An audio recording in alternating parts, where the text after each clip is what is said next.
une autre petite vidéo plus calme que la précédente et elle concernera en fait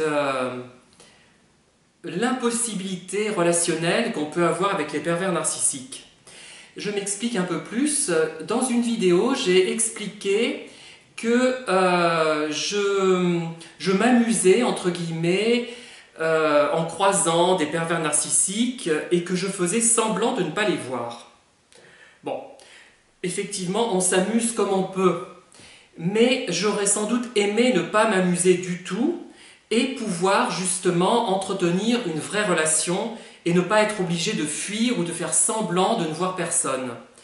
Donc aujourd'hui, j'ai été confronté à une rencontre dans un escalier, on va dire, qui m'a pour peut-être la première fois, la toute première fois, laissé quasiment indifférent.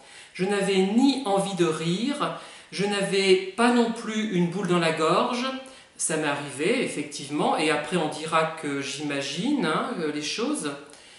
Je n'avais pas un sentiment de lassitude, rien. Donc j'étais précédemment à la phase rire, et là rien, ça m'a pratiquement rien fait. Par contre, j'ai pris plaisir à percevoir que la personne n'était pas dans un mauvais état mental, et j'ai perçu en quelque sorte ces ondes. Donc ça m'a rassuré et je ne me sens plus de ce fait coupable. La personne a dû trouver sans doute d'autres victimes, mais pour la première fois, ça ne m'a rien fait. Donc il y aura des soubresauts, comme dans tout deuil, il y a toujours des fluctuations.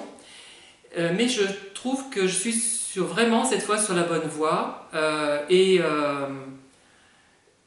vraiment, si j'ai pu rire de ces relations et adopter une attitude ironique, adopter une attitude un peu consternée, c'était en fait parce que la vie passe, elle est courte et j'ai l'impression de dire une banalité, mais il faut la répéter et qu'on a autre chose à faire que de s'embêter avec des gens qui sont complètement azimutés. Enfin, comment les qualifier, je ne sais pas.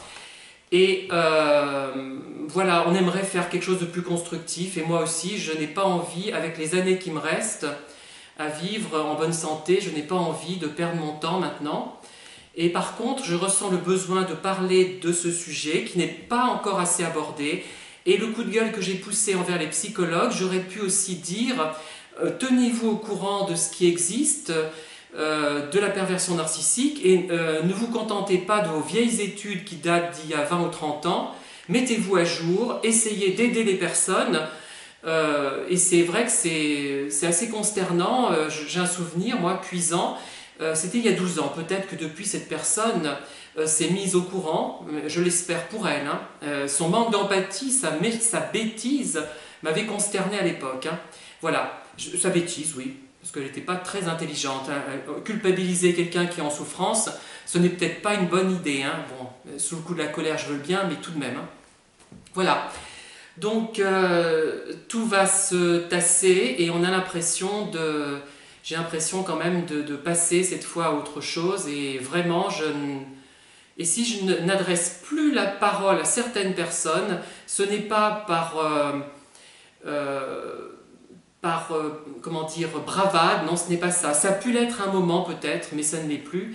C'est que vraiment, je n'ai pas envie d'espérer des relations qui n'aboutiraient à rien, puisque pour avoir une relation avec une personne, il faut que la personne soit en capacité d'avoir cette relation et envie, on ne va pas la dévaloriser trop, et envie d'avoir cette relation. Je ne suis pas assez intéressant pour les pervers, sans doute, pour ces pervers-là. Nous ne sommes pas assez intéressants pour eux, parce qu'au bout d'un moment, on peut se poser la question, peut-être. Ils ont peut-être des... non, je rigole. Je sais que bon, ces personnes ne peuvent pas avoir de relations réelles, donc moi, ça ne m'intéresse pas, même de dire bonjour, c'est trop pour moi, c'est trop. Et je n'ai pas envie de m'abaisser à cela et de me mettre à espérer quelque chose de tout à fait improbable, impossible. Voilà, merci, au revoir, bonne soirée.